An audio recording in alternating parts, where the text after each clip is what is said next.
Hi everyone, এই ভিডিওতে আমরা ডিটেলে আলোচনা করব জাভাস্ক্রিপ্ট অবজেক্ট নিয়ে। তো আমরা ইতিমধ্যে এই টিউটোরিয়াল সিরিজে জাভাস্ক্রিপ্ট অবজেক্ট নিয়ে আলোচনা করেছি এবং একটা ধারণা নিয়েছি, কিন্তু আমি এর আগেও বলেছিলাম যে অবজেক্ট হচ্ছে জাভাস্ক্রিপ্টের সবচেয়ে ইম্পর্ট্যান্ট জিনিসের একটা, মানে জাভাস্ক্রিপ্টের কোর একটা জিনিস হচ্ছে অবজেক্ট। ঠিক আছে, সো যেমন আমাদের হিউম্যান বডিতে ব্লাড হচ্ছে আমাদের খুব ইম্পর্ট্যান্ট একটা জিনিস, সো জাভাস্ক্রিপ্টে এরকম ব্লাড হচ্ছে অবজেক্ট। ঠিক আছে, সো যার কারণে অবজেক্ট নিয়ে একটা ডেডিকেটেড সেকশন রাখা হয়েছে এবং সেই সেকশানে অবজেক্টের ডিটেল এখানে আলোচনা করা হয়েছে। সো আমরা পরবর্তী কয়েকটা ভিডিওতে জাভাস্ক্রিপ্ট অবজেক্টের ইন ডিটেল জানবো, বিকজ এই ধারণাগুলো আপনাদের জাভাস্ক্রিপ্ট ল্যাঙ্গুয়েজের ফাউন্ডেশন তৈরিতে সবচেয়ে গুরুত্বপূর্ণ হবে। তো চলুন শুরু করা যাক।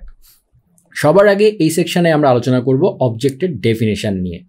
তো এখানে দেখেন শুরুতেই বলা আছে in JavaScript objects are king, মানে জাভাস্ক্রিপ্টে অবজেক্টকে বলা হচ্ছে কিং, রাজা। If you understand objects you understand JavaScript. So যদি আপনি অবজেক্ট ভালো করে বোঝেন তাহলে জাভাস্ক্রিপ্ট ভালো করে বুঝবেন। সো এই অবজেক্ট আর অবজেক্ট ওরিয়েন্টেড প্রোগ্রামিং ল্যাঙ্গুয়েজ দুইটা জিনিস কিন্তু এক নয়। এই অবজেক্ট হচ্ছে জাভাস্ক্রিপ্টের অবজেক্ট, যেটাকে আমরা কার্লি ব্রেস দিয়ে লিখি, সেটা হচ্ছে জাভাস্ক্রিপ্টের অবজেক্ট। আর এমনিতে অবজেক্ট ওরিয়েন্টেড প্রোগ্রামিং ল্যাঙ্গুয়েজে যে অবজেক্ট বোঝায়, মানে একটা বস্তুকে বোঝায়, সেই জিনিসটা কিন্তু আলাদা। এই জিনিসটা মাথায় রাখবেন। আমরা অলরেডি ক্লাস সম্পর্কে একটু ধারণা নিয়েছিলাম, সেখানে আমি আপনাদেরকে কার রিলেটেড একটা অবজেক্টের এক্সাম্পল দিয়েছিলাম। সেই অবজেক্টটা ছিল একটা বস্তু, একটা জিনিসকে বস্তুর মতো করে কনসিডার করা। বাট জাভাস্ক্রিপ্টে অবজেক্ট জিনিসটা টোটালি ডিফারেন্ট জিনিস। এই অবজেক্ট হচ্ছে কার্লি ব্রেসের অবজেক্ট, মানে আমাদের জাভাস্ক্রিপ্টের ডেটা টাইপ যে অবজেক্টটা, সেই অবজেক্টটা। তো চলুন শুরু করি। সেখানে বলছে যে in JavaScript almost everything is an object. আমরা জাভাস্ক্রিপ্টে এখন পর্যন্ত বিভিন্ন ধরনের ডেটা টাইপ নিয়ে আলোচনা করেছি, boolean, number, string, date, math, regular expression, array, function, object, সবগুলোরই আমরা কিন্তু অবজেক্ট রিপ্রেজেন্টেশন দেখেছিলাম।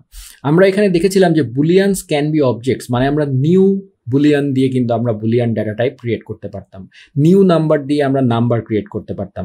সেরকম জাভাস্ক্রিপ্টে মোটামুটি সমস্ত ডেটা টাইপকে অবজেক্ট আকারে চিন্তা করা যায়। ঠিক আছে, সো সেই কারণেই বলা হচ্ছে যে এভরিথিং এ জাভাস্ক্রিপ্ট একটা অবজেক্ট। ইনফ্যাক্ট আমরা যে ফাংশন নিয়ে আলোচনা করেছিলাম, জাভাস্ক্রিপ্টে ফাংশনও কিন্তু একটা অবজেক্ট। ঠিক আছে, সো সেটাই এখানে বলা হয়েছে। অল জাভাস্ক্রিপ্ট ভ্যালুজ এক্সেপ্ট প্রিমিটিভস আর অবজেক্টস। প্রিমিটিভস কোনগুলা? যেগুলোতে সরাসরি ভ্যালু থাকে, যেমন স্ট্রিং, নাম্বার, এগুলোতে সরাসরি আমরা ভ্যালু লিখে দিই, তাই না?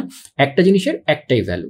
কিন্তু প্রিমিটিভ ছাড়াও আরও জিনিসপাতি আছে, যেমন ধরেন ডেট আছে, হ্যাঁ, তারপরে ম্যাথ, হ্যাঁ, রেগুলার এক্সপ্রেশন, অ্যারে, অবজেক্ট, এগুলো কিন্তু সব প্রিমিটিভ না, এগুলো হচ্ছে আরেক ধরনের অবজেক্ট। কিন্তু প্রিমিটিভগুলোকেও অবজেক্ট হিসাবে কিন্তু আবার কল্পনা করা যায়। ঠিক আছে, সেটাও আমরা অলরেডি জানি। সো এখানে দেখেন ওটাই বলা আছে, primitive value is a value that has no properties or methods. সোজা কথায় বললে প্রিমিটিভ হচ্ছে সেগুলো আদিম জিনিসপাতি, মানে string, number, boolean, null, undefined, এইগুলা আমি বলেছিলাম আপনাদেরকে যে এগুলো সব হচ্ছে প্রিমিটিভ ডেটা টাইপ। এবং সেটা ব্যাপারটা হচ্ছে এদের নিজস্ব কোনো প্রপার্টি বা মেথড থাকে না। যেমন অবজেক্টের মধ্যে আমরা জানি অবজেক্টের মধ্যে একটা প্রপার্টি দেওয়া যায়, তার মানে সেটার মধ্যে আবার মেথডও দেওয়া যায়, বাট প্রিমিটিভগুলোর মধ্যে কিন্তু সেগুলো দেওয়া যায় না। এটাই হচ্ছে মূল ডিফারেন্স আর কি। So primitive data type is the data that has a primitive value. হ্যাঁ, এটাও আমরা অলরেডি জানি। প্রিমিটিভ ভ্যালুজ আর ইমিউটেবল, এই কথাটা অত্যন্ত গুরুত্বপূর্ণ। They are hard coded and therefore cannot be changed. মানে ধরেন এক্স ইজ ইকুয়াল টু 3.14, মানে এক্স হচ্ছে একটা number, right, floating point number. You can change the value of x but you can't change the value of 3.4। মানে আপনি x নামক একটা ভ্যারিয়েবলের মধ্যে আপনি 3.14 এই নাম্বারটাকে অ্যাসাইন করছেন, এই 3.14 নাম্বারটা কিন্তু চেঞ্জ করা যাচ্ছে না, এটা কিন্তু ইমিউটেবল, 3.14 কিন্তু যদি এক্স একটা অবজেক্ট হতো তাহলে কিন্তু সেই অবজেক্টের, যেমন যদি আমি আপনাদেরকে এইভাবে বলি, যদি আমাদের এইখানে আমরা এরকম একটা অবজেক্ট লিখি, ধরেন constant person is equal to, ধরেন তার নেম নামে একটা প্রপার্টি আছে, হ্যাঁ, তারপরে ধরেন তার এজ নামে একটা প্রপার্টি আছে। সো আমার বয়স এত না, ধরেন 35, আচ্ছা, সো এরকম আছে। সো কিন্তু যখন আমরা এরকমই একটা প্রিমিটিভ নেব, যেমন ধরেন constant number is equal to 3, এই দুটার মধ্যে পার্থক্য কি? দেখেন এইখানে এটার একটাই ভ্যালু, এটা হচ্ছে প্রিমিটিভ, এটার ভ্যালু একটাই, কিন্তু এখানে কিন্তু ভ্যালু কিন্তু পুরা জিনিসটা, রাইট? এই জিনিসটা কিন্তু মিউটেট করা যায়, মানে আপনি চাইলে person dot name is equal to something else করে দিতে পারেন। সেই ক্ষেত্রে কিন্তু আপনার মেইন যে জিনিসটা, সেইটাকে আপনি মিউটেট করছেন। মিউটেট শব্দের অর্থ হচ্ছে চেঞ্জ করা। কিন্তু আপনি এটাকে যদি কনস্ট্যান্ট না দিয়ে আমি লেট দেই, আপনি যদি নাম্বার ইজ ইকুয়াল টু 4 করেন, আপনি কিন্তু এটাকে মিউটেট করছেন না, আপনি চেঞ্জ করছেন ঠিক আছে, কিন্তু আপনি 3 ভ্যালুটাকে কিন্তু চেঞ্জ করছেন না, আপনি একটা নতুন ভ্যালু দিচ্ছেন, সেটা হচ্ছে 4। কিন্তু এই ক্ষেত্রে কিন্তু ব্যাপারটা তা না। আপনি যখন person dot name is equal to ধরেন করে দিচ্ছেন বাংলাদেশ, ঠিক আছে, তখন কিন্তু আসলে আপনি এই পুরা অবজেক্টটার ভ্যালু কিন্তু চেঞ্জ করছেন না, আপনি এই অবজেক্টটাকে মিউটেট করছেন, পরিবর্তন করছেন, এটার একটা প্রপার্টিকে পরিবর্তন করছেন, কিন্তু এই ক্ষেত্রে কিন্তু পুরো ভ্যালুটাকেই চেঞ্জ করে দিচ্ছেন। কিন্তু এই ক্ষেত্রে কিন্তু পুরো ভ্যালুটা চেঞ্জ হচ্ছে না, এটার জাস্ট একটা অংশকে আপনি মিউটেট করছেন, কিন্তু পুরো জিনিসটা কিন্তু একই থাকছে। কিন্তু এখানে কিন্তু পুরো জিনিসটাই চেঞ্জ হয়ে 3 কিন্তু 4 হয়ে গেছে। এইটাই হচ্ছে মিউটেবল আর ইমিউটেবলের মধ্যে ডিফারেন্স। আশা করি বোঝাতে পেরেছি। এবার আমরা পরের ইয়েতে চলে যাচ্ছি। এখানে সেরকমই কিছু এক্সাম্পল দিয়েছে। তো অবজেক্টস আর ভ্যারিয়েবলস। আচ্ছা, JavaScript variables can contain single values. আমরা জানি এরকম একটা ভ্যালু থাকে। JavaScript variables can also contain many values. হ্যাঁ, objects are variables too, but objects can contain many values. আচ্ছা, সো তার মানে সিম্পল ব্যাপার, সে যেটা বলতে চাচ্ছে যে আমরা যখন একটা প্রিমিটিভ লিখি তখন কিন্তু সেখানে আমরা একটাই ভ্যালু দিতে পারি, কিন্তু যখন আমি অবজেক্ট লিখি বা একটা অ্যারে লিখি তখন কিন্তু আমরা এটার মধ্যে আসলে মাল্টিপল ভ্যালু দিচ্ছি। দেখেন এই যে এটা একটা স্ট্রিং, এটা একটা নাম্বার। হ্যাঁ, সো তার মানে কি এইটার মধ্যে আমি ডিফারেন্ট ডাটা টাইপের জিনিসপাতি দিতে পারছি, তাই না? সো এই কারণেই আসলে প্রিমিটিভ বলা হয় এগুলোকে, কারণ আপনি প্রিমিটিভগুলোকে দিয়ে, এই আদিমগুলো দিয়ে আপনি একটা কমপ্লেক্স একটা ভ্যালু তৈরি করছেন। এইটা আসলে টোটালটা একটা তো ভ্যালু ঠিকই আছে, আবার তার মধ্যে আপনি মাল্টিপল ভ্যালু রাখতে পারছেন, ঠিক আছে? এইটাই হচ্ছে এখানে বলতে চাচ্ছে। A JavaScript object is a collection of named values. হ্যাঁ, সো আমার যে ভ্যালুগুলো আছে এগুলোকে আমি সব নাম দিয়েছি। এটা যেমন এই সুমিত ভ্যালুটার নাম হচ্ছে নেম, এই 35 যে নাম্বারটা সেটার নাম হচ্ছে age.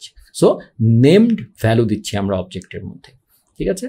It is a common practice to declare objects with the const keyword. এটা আমরা অলরেডি জানি যে অবজেক্টকে সবসময় অবজেক্ট বা অ্যারে এগুলোকে কনস্ট দিয়ে লেখা হয়, কারণ এটাকে আমরা কি করতে, আমরা সাধারণত এটা খুবই ব্যাড প্র্যাকটিস যে আমরা পার্সন ইজ ইকুয়াল টু আরেকটা জিনিস মানে রিঅ্যাসাইন করবো না কখনো। হ্যাঁ, আমরা সবসময় মিউটেট করব, হ্যাঁ, কিন্তু আমরা এভাবে রিঅ্যাসাইন করব না, যার কারণে আমরা এখানে লেট দেওয়ার প্রয়োজন নাই, আমরা সবসময় কনস্টই দেব, ঠিক আছে?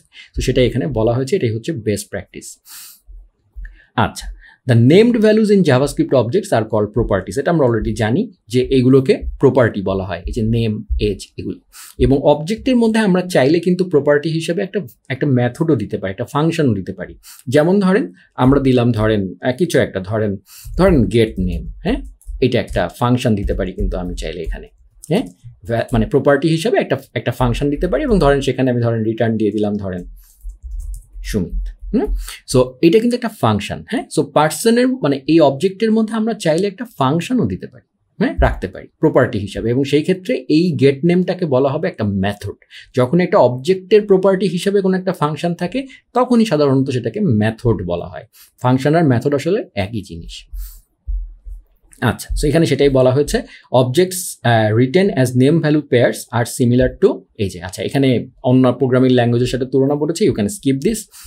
অবজেক্ট মেথডস, যেটা আমি এখনই আপনাদেরকে বললাম যে এখানে আমরা এই যে একটা দিয়েছি, এটা হচ্ছে অবজেক্ট মেথড, এটাও আমরা অলরেডি জানি।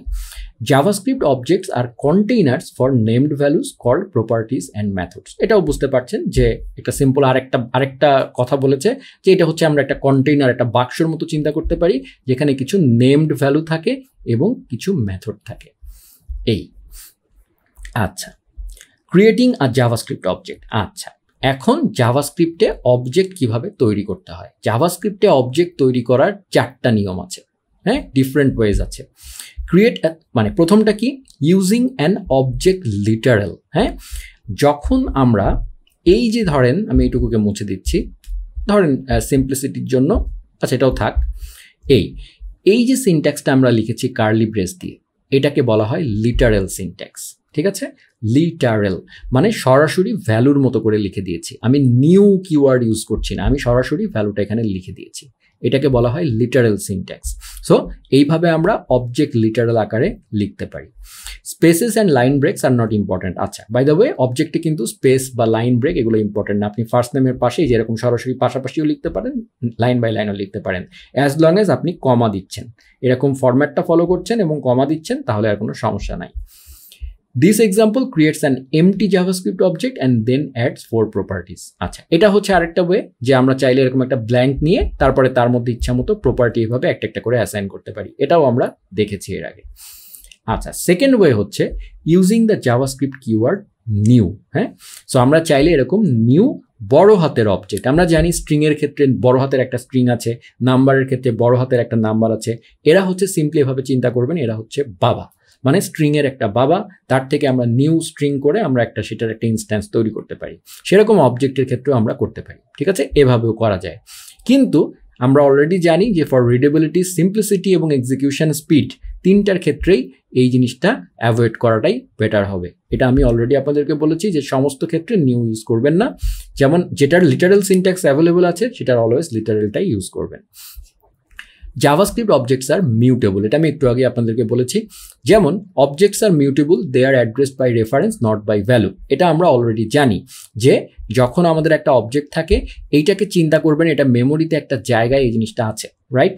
সো যখন আমরা ধরেন আপনি একটা নতুন অবজেক্ট নিচ্ছেন, ধরেন কনস্ট্যান্ট, ধরেন পার্সন 2 ইকুয়াল টু, যখন আপনি করবেন পার্সন, হ্যাঁ, তখন আপনি যদি কোনো কারণে পার্সন 2 ডট পার্সন 2 না, ধরেন পার্সন ডট এজ আপনি করে দিলেন 36, কিন্তু সারপ্রাইজিংলি আপনি চেঞ্জ করেছেন পার্সনের, কিন্তু আপনি যদি এবার পার্সন 2টাকে কনসোল ডট লক করেন, তাহলে আপনি দেখবেন এরও এজ 36 হয়ে গেছে। এটা আমরা অলরেডি আলোচনা করেছিলাম যে কারণ হচ্ছে আমরা যখন অবজেক্টে এভাবে অ্যাসাইন করি, হ্যাঁ, তখন বেসিক্যালি কি হয়, মেমোরির জায়গাটা অ্যাসাইন হয়, সেম হয়ে যায়, মানে পয়েন্টারটা চেঞ্জ হয়ে যায়।